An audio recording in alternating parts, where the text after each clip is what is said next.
pada hari ini kami akan menyampaikan terkait dengan penetapan tersangka dugaan tindak pidana korupsi penerimaan gratifikasi dan tindak pidana pencucian uang terkait dengan pengelolaan dana bantuan sosial Bank Indonesia atau BI dan Otoritas Jasa Keuangan.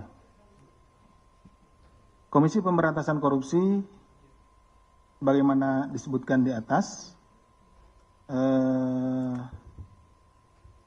akan menyampaikan perkembangan penyidikan dugaan tindak pidana korupsi terkait dengan penggunaan dana program sosial Bank Indonesia. Jadi kalau nama programnya Program Sosial Bank Indonesia (PSBI) ya, dan penyuluh jasa keuangan (PJK) itu yang di Otoritas Jasa Keuangan (OJK) ya, dari tahun 2020 sampai dengan 2023. Perkara ini bermula dari laporan hasil analisis atau LHA PPATK dan kemudian juga dikaitkan dengan atau dikuatkan dengan pengaduan masyarakat. Jadi ada masyarakat di daerah ya yang mengadu kepada kami KPK di sini bahwa ada beberapa bantuan sosial itu dirasa tidak sesuai gitu ya, tidak sesuai dengan apa yang seharusnya, sehingga mereka melaporkan kepada kami masyarakat. Setelah dilakukan penyidikan umum sejak Desember 2024, penyidik telah menemukan sekurang-kurangnya 2 alat bukti yang cukup dan kemudian 2 hari kebelakang menetapkan 2 orang tersangka sebagai berikut, yaitu HG selaku anggota Komisi 11 DPR RI periode 2019-2024. Kedua, ST selaku anggota Komisi 11 DPR RI periode 2019-2024. Adapun konstruksi perkaranya adalah sebagai berikut. Komisi 11 DPR RI dalam melaksanakan tugas dan wewenangnya memiliki beberapa mitra kerja, di antaranya adalah Bank Indonesia dan Otoritas Jasa Keuangan atau OJK. Khusus terhadap Bank Indonesia dan OJK, Komisi 11 memiliki kewenangan tambahan, yaitu mewakili DPR memberikan persetujuan terhadap rencana anggaran masing-masing lembaga tersebut setiap tahunnya. Jadi ada anggaran untuk lembaga ini nih, untuk BI, kemudian juga untuk OJK.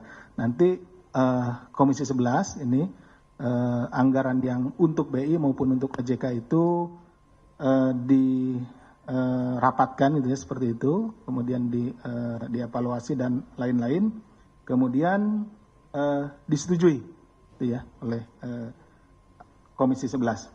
Sebelum memberikan persetujuan dimaksud, Komisi 11 DPR RI terlebih dahulu membentuk panitia kerja. Tadi kan ada panjanya seperti itu, yang di dalamnya termasuk Saudara HG dan Saudara ST untuk membahas pendapatan dan pengeluaran rencana anggaran yang diajukan oleh BI dan OJK. Jadi dengan adanya panja tersebut, kemudian anggaran yang diajukan oleh BI maupun OJK dibahas dalam satu rapat, kemudian dilihat bagaimana rencana pengeluarannya, kemudian rencana pendapatannya, seperti itu.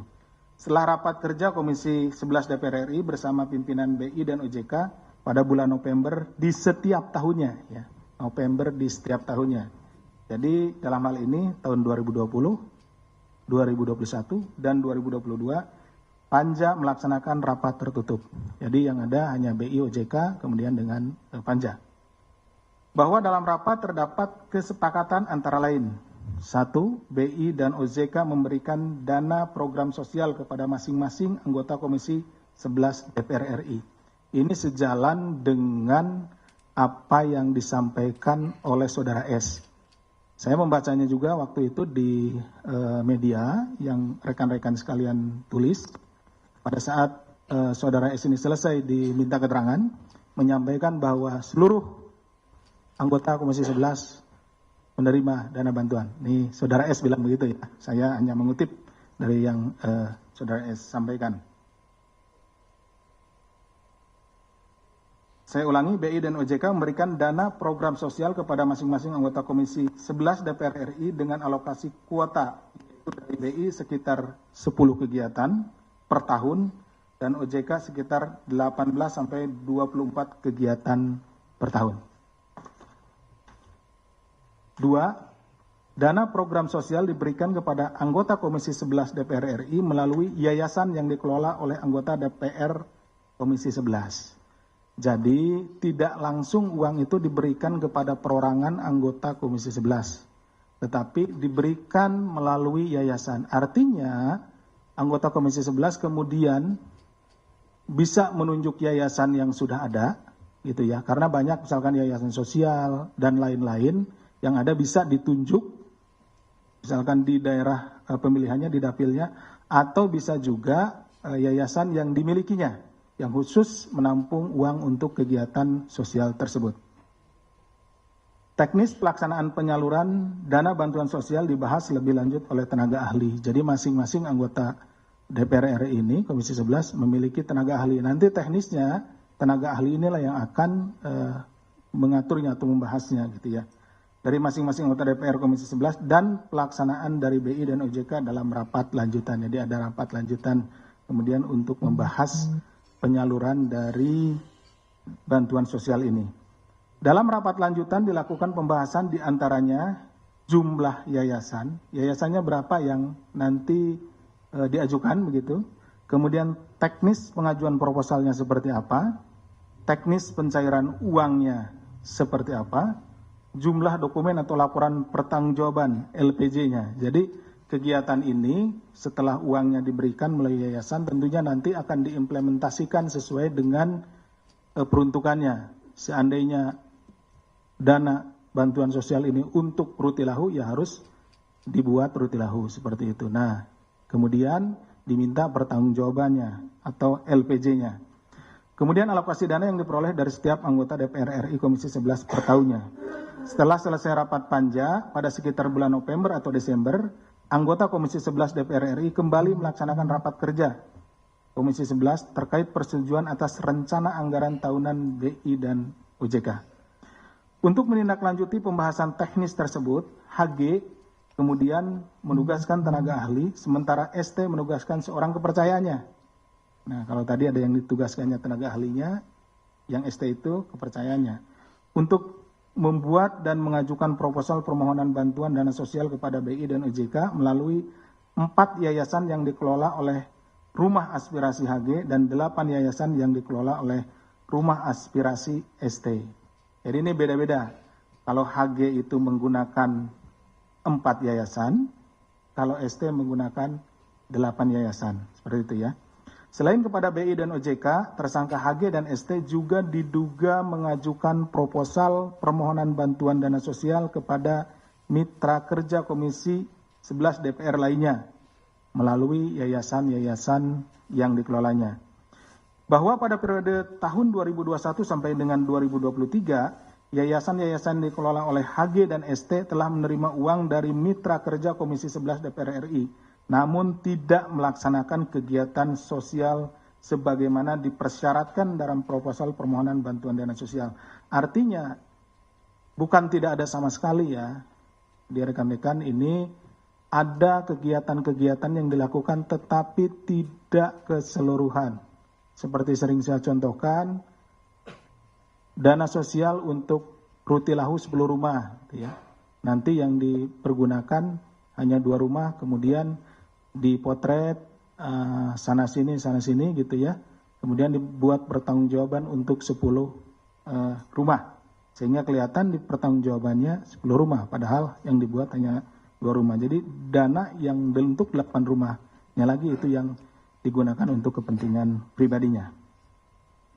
HG menerima total 15,86 miliar dengan rincian sebagai berikut. Senilai 6,26 miliar dari BI melalui kegiatan program bantuan sosial Bank Indonesia, senilai 7,64 miliar dari OJK melalui kegiatan penyuluhan keuangan, serta senilai 1,94 miliar dari mitra kerja Komisi 11 DPR RI lainnya. Bahwa selanjutnya HG diduga melakukan dugaan tindak pidana pencucian uang dengan memindahkan seluruh uang yang diterima melalui yayasan yang dikelolanya ke rekening pribadi melalui metode transfer. Di mana HG kemudian meminta anak buahnya untuk membuka rekening baru yang akan digunakan menampung dana pencairan tersebut melalui metode store tunai.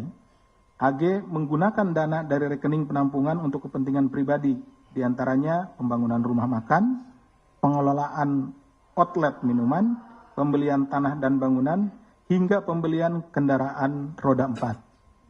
Sementara itu ST menerima total mencapai 12,5 miliar dengan rincian sebagai berikut. Sejumlah 6,3 miliar dari BI melalui program Bantuan Sosial Bank Indonesia, sejumlah 5,14 miliar dari OJK melalui kegiatan penyuluhan keuangan, serta sejumlah 1,04 miliar dari mitra kerja Komisi 11 DPR lainnya. Seluruh uang yang diterima ST melakukan dugaan tindak pidana pencucian uang dengan menggunakan dana tersebut untuk keperluan pribadinya seperti ditempatkan di deposito, pembelian tanah, pembangunan showroom, pembelian kendaraan roda 2, serta pembelian aset-aset lainnya. ST juga diduga melakukan rekayasa transaksi perbankan dengan meminta salah satu bank daerah untuk menyamarkan penempatan deposito serta pencairannya agar tidak teridentifikasi di rekening koran miliknya. Bahwa menurut pengakuan ST, sebagian besar anggota Komisi 11 DPR RI lainnya juga menerima dana bantuan sosial tersebut. Tentunya kami akan mendalami keterangan dari saudara ST ini, siapa saja yang menerima dana bantuan sosial dari Komisi 11 ini. Kemudian juga kami concern untuk mendalami alasan apa dari BI maupun OJK sehingga diberikan dana bantuan sosial kepada anggota Komisi 11 ini.